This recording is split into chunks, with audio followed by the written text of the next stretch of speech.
依家係大陸啊，廬山可樂啊，聽過同見過。依家仲有天府可樂喎、然後呢種可樂咪世界上最神秘嘅秘方，絕對唔會俾你知道可樂係點樣做嘅。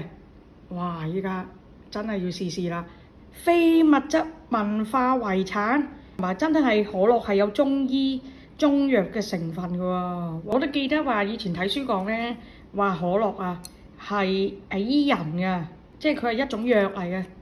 依家變成糖水啦。嗱，我好少飲可樂嘅，依家試試下，因為我覺得可樂一般，但我發覺啲男呢真係好中意飲可樂嘅。唔知可樂有咩秘密啊？試下效哈。哇！呢個屌完全一模一樣，仲佢唔係百事可樂添啊，佢就係可口可樂嘅味啊！哇，好屌啊！喂，大陸都做到咯喎，又話可樂係最神秘嘅秘方嘅，依家佢大陸都研發到喎，天府可樂。俾大家睇下，喂，大推啊，大推！